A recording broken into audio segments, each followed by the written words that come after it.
जब हम medical science के बारे में सोचते हैं तो अक्सर दिमाग में बड़ी बड़ी मशीनें और कॉम्प्लेक्स सर्जरी आती हैं, है ना। लेकिन कभी-कभी सबसे कमाल के आविष्कार बहुत ही सिंपल होते हैं। आज हम एक ऐसे ही आविष्कार को समझने जा रहे हैं, सपोजिटरी। हो सकता है नाम थोड़ा अजीब लगे, पर इसके पीछे का विज्ञान और इसकी ज़रूरत वाकई में बहुत दिलचस्प है।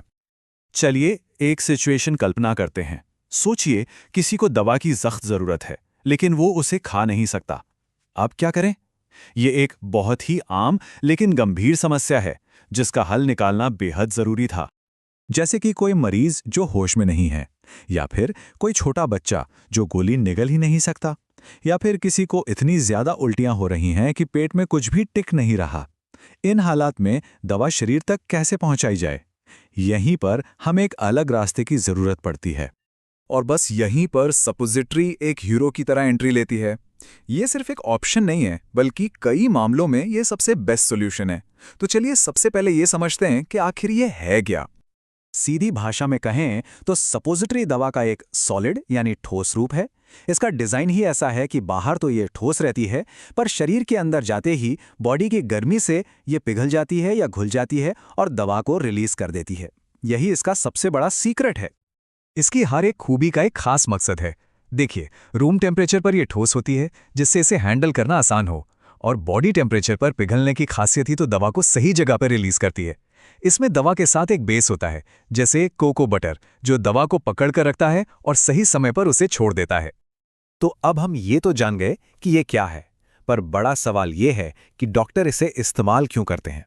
आखिर इसमें ऐसे क्या फायदे हैं जो एक आम गोली में नहीं मिलते? चलिए अगले हिस्से में यही देखते हैं। इसके कुछ बहुत ही मजबूत कारण हैं। मान लीजिए कोई दवा पेट में जलन करती है, तो सपोजिटरी उसे पेट में जाने ही नहीं देती। या अगर किसी खास हिस्से में तुरंत आराम चाहिए, तो ये सीधे वहीं पर जाकर असर करती है। और सबसे बड़ी बात, ये पाचन तंत्र के लंबे रास्ते को बाईपास कर देती है। अच्छा, ये एक बहुत ही ज़रूरी पॉइंट है। जब हम कोई गोली खाते हैं ना, तो वो पहले हमारे लिवर से होकर गुजरती है। लिवर एक तरह का फिल्टर है, जो दवा का एक बड़ा हिस्सा बेकार कर देता है, इससे पहले कि वो अपना काम करे। इसी को फर्स्ट पास मेटाबॉलिज्म कहते हैं। सपोजिटरी इस पूरे प्रोसेस को काफ़ी हद तक बाईपास कर जाती है, जिससे दवा का असर ज़्यादा होता है। ये स्लाइड देखिए, ये दोनों रास्तों के फर्क को एकदम साफ साफ दिखाती है। एक तरफ है मुंह का रास्ता, जहां दवा को पेट के एसिड और फिर लिवर से जूझना पड़ता है, और दूसरी तरफ है रेक्टल रूट, जो इन मुश्किलों को पार कर जाता है। नतीजा, दवा ज्यादा तेजी से और असरदार तरीके से काम कर सकती है। तो हमने क्या और क्यों समझ लिया, अब आते हैं कैसे पर। मतलब एक ठोस चीज शरीर के अंदर जाकर दवा को सही जगह तक आखिर पहुंचाती कैसे है। चलिए इसके पूरे सफर को स्टेप बाय स्टेप समझते हैं।